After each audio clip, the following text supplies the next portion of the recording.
This is Elizabeth Clare Brewington with Discover Brightside, the video podcast where we discover new things. And this is a very special segment for our HR teams and for our event planners that are booking speakers.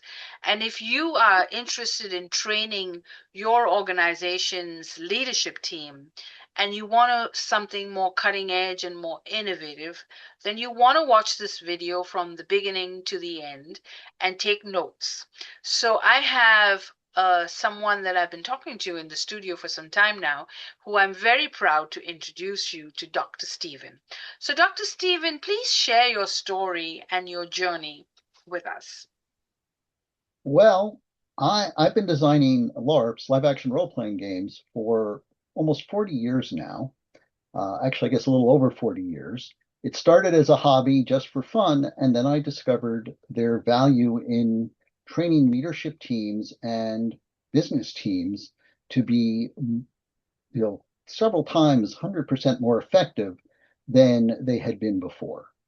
It's a way to compress months of learning into a few hours.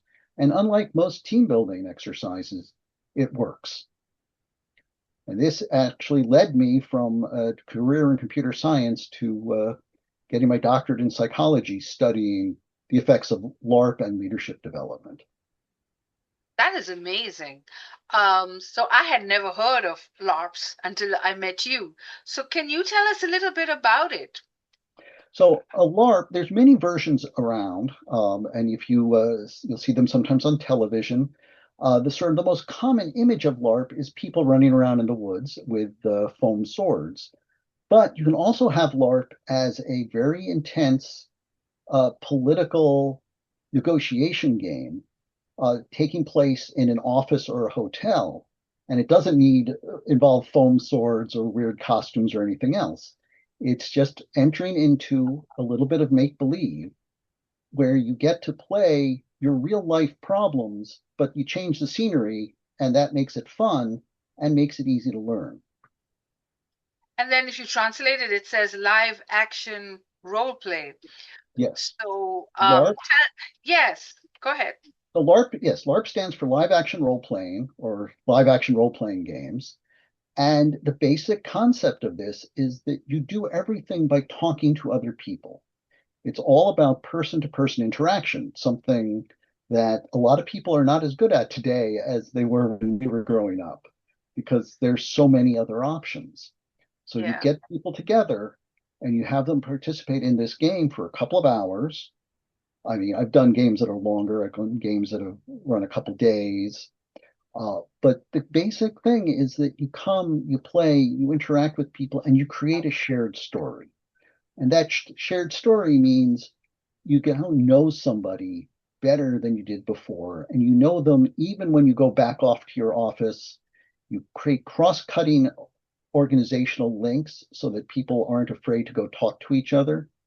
You create connection between new employees and more senior ones so that people are more likely to stay at the company. There's tons of useful things. Oh, and you create connections so that when remote teams go back to being remote, they have a much stronger connection to the people they're working with who they only see every few months. Wow. That is so important because when you have a job and you're in your work environment, you really are trying to impress people. So you tend not to expose yourself because then you feel like then if they learn something about you, then they might judge you and then your performance on the job. But yet, as a team, we need to work in a shared environment so we can perform as a team and not as an individual. So Right. I think that this would be a great advantage to anyone who's trying to get a team to work together for a common goal. So this is amazing. Um, and you probably have a lot of laughs going with it as well. So you've written some other books as well that are now available everywhere where books are sold. So tell us a little bit about the books that you've written in the past. So I've written two books so far. The 36-hour course in organizational development, which, to be fair, isn't really a course, but that's what the publisher wanted to call it. So there it is, and it's available on Amazon or on my website.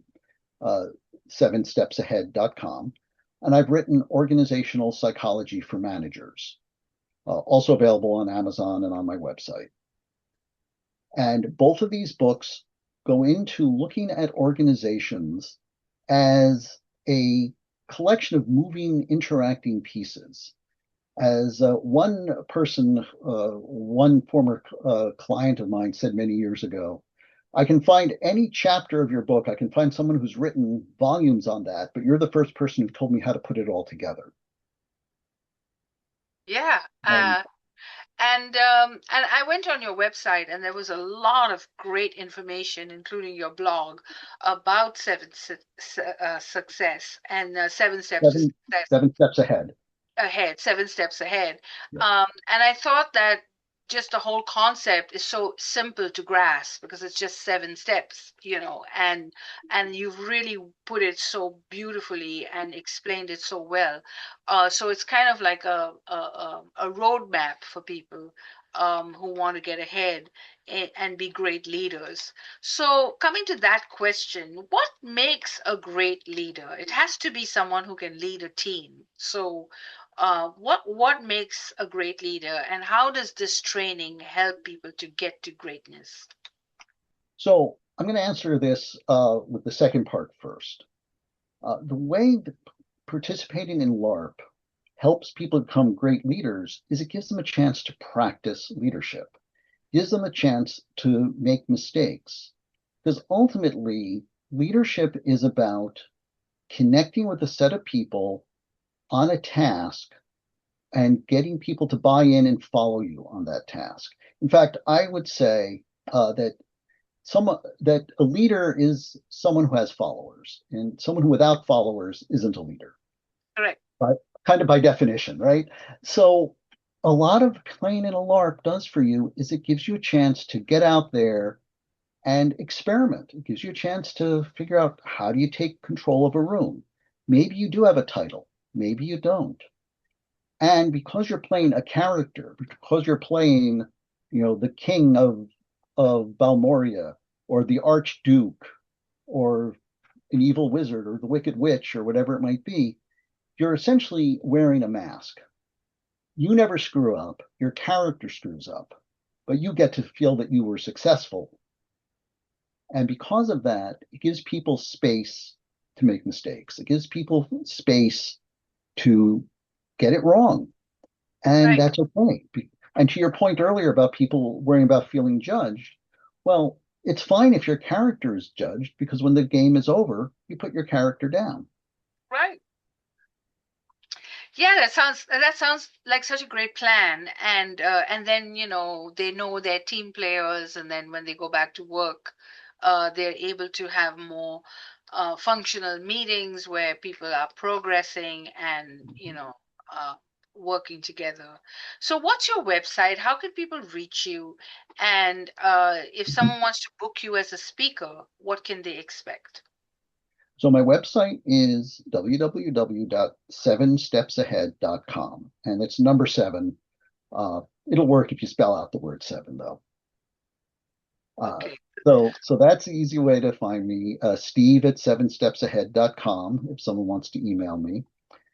And I speak on a number of topics around leadership and using live action role play to develop the leadership and team structure of your company, how to get to high performance teams quickly by using LARP to break down barriers, to practice together, rehearse together.